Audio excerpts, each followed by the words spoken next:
Lex ကနေပြီးတော့ပြန်နေဆွေးလိုက်ပါတယ်ဒီတစ်ခေါက်ထက်ကကျွန်တော် Lex မှာရောချပေးနေတဲ့မိခင်တက်တာလေးတွေကမှာဒီ smart စာခွဲအမျိုးအစားလေးရဲ့ passport system ကိုဘယ်လိုသုံးပြရမလဲ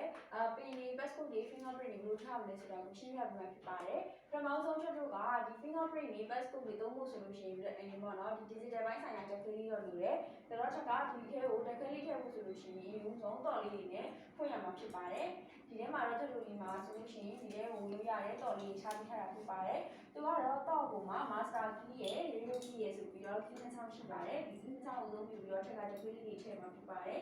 ဒီဘက်ဆောင်လေးကတော့ဒါ master key ထည့်လို့ရတဲ့တော်လေးဖြစ်ပါတယ်ဒါလေးကတော့ radio key ထည့်လို့ရတဲ့နေရာလေးဖြစ်ပါတယ်master key ကိုထပ်လို့ကဒီလိုလေးနံပါတ်လေးကိုထည့်ထားပေးမယ်ပြီးဒီတော်လေးကိုဒီဘက်ကိုထည့်ပြီးတဲ့အခါမှာဒီတော့လို့ထည့်မယ်ဆိုလို့ရှိရင်တော့ဒါလေးကတော့ဖွင့်သွားပြီဖြစ်ပါတယ်အဲ့တော့ဒီမှာဝင်သွားပြီဆိုလို့ရှိရင်တက်ခဲလေးထည့်မယ်တက်ခဲကတော့ထပ်လို့ဒီတကားရဲ့အပေါ်ထဲမှာပေါ့နော်ဒီနေရာလေးမှာတကယ်ထည့်လို့ရတဲ့နေရာလေးပါပါတယ်ဒါဆိုလို့ရှိရင်ထပ်လို့ကအေးအေးဆိုင်တက်ခဲလေးလေးကိုထည့်မယ်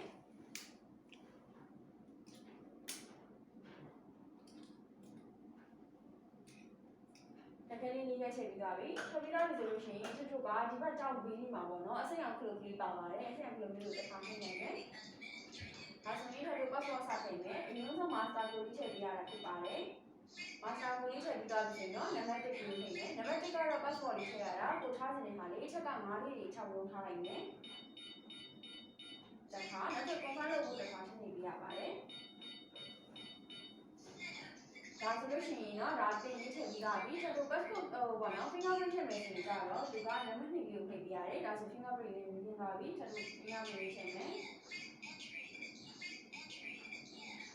fingerprint ကတော့လေးလာထည့်ပြီးသားလို့ဆိုရင်တော့ fingerprint လေးထည့်ပြီးသားဖြစ်ပါတယ်ဒါဆိုလို့ရှိရင်ထပ်တို့ကတော့မသုံးနေနဲ့ပေါ့နော်ဘယ်လိုမျိုးဒီခုနထည့်ထားတဲ့ပင်ဒီ fingerprint လေးတစ်ချက်ဖွင့်ပြပေးမှာဖြစ်ပါတယ်ဒါလေးကို fingerprint လေးနဲ့ထည့်လိုက်မယ် verify လုပ်တာပြီး fingerprint နဲ့သုံးလို့ရတယ်နောက်တစ်ခုထပ်ကခုနထားခဲ့တဲ့ pin system လေးနဲ့တစ်ချက်ဖွင့်ပြပေးမယ် verify ဒါဆိုလို့ရှိရင်တော့ဖွင့်သွားလိုက်ပေါ့နော်ဒါကကြတော့ထပ်လို့ဒီမှာဆိုရင် overbook လေးထားပြီးထားတာဖြစ်ပါတယ် overbook ဆိုတာကကြတော့သူရဲ့ fingerprint တစ်ခုလည်းနဲ့လဲဖွင့်လို့ရတယ်သူရဲ့ passport ကြီးလည်းဆိုလဲဖွင့်လို့ရတယ်ပေါ့နော်တကယ်လို့ customer တွေကပို့ပြီး security ကြကျင်နေဆိုလို့ရှိရင်တော့ထပ်လို့ကစိတ်မှုလေးနဲ့ထည့်ပြီးတော့အသုံးပြုလို့ရပါတယ်စိတ်မှုကကြတော့ထပ်လို့ဒီ pin system ကိုယ့်ရဲ့ fingerprint တစ်ခုတွဲသုံးမှသာဖွင့်တဲ့ system လေးဖြစ်ပါတယ်ထက်ကဒါဆိုလို့ရှိရင်စိတ်မှုလေးတစ်ချက်ထည့်ပြပေးမယ်ပေါ့နော်စိတ်ဝင်စားမယ်ဆိုလို့ရှိရင်ထပ်လို့ဒီမှာဆိုလို့ရှိရင်ခဏလေးတွေကိုခုနလိုမျိုးပဲအစင်းအမှုလေးနှိပ်ပြီးတဲ့အခါမှာ master ကိုလေးပွင့်လာအောင်ဆက်လုပ်ပေးရမှာဖြစ်ပါတယ်။အဲဆိုရင် master ကိုလေးနှိပ်မယ်။ဒါဆိုလို့ရှိရင်ထပ်လို့ကနံပါတ်5ရဲ့2လေးကိုနှိပ်ရတယ်ဆိုရင်သူကစိတ်ဝင်ဝင်သွားဖြစ်ပါတယ်။အဲဒါဆိုရင်ထပ်ခုနလိုမျိုးတစ်ချက်ပြီးဖွင့်ကြည့်ပေးမယ်ပေါ့နော်။ခုနလိုမျိုးသူကတစ်ခုလေးနဲ့အသုံးပြုလို့မရတော့ဘူး။သူရဲ့1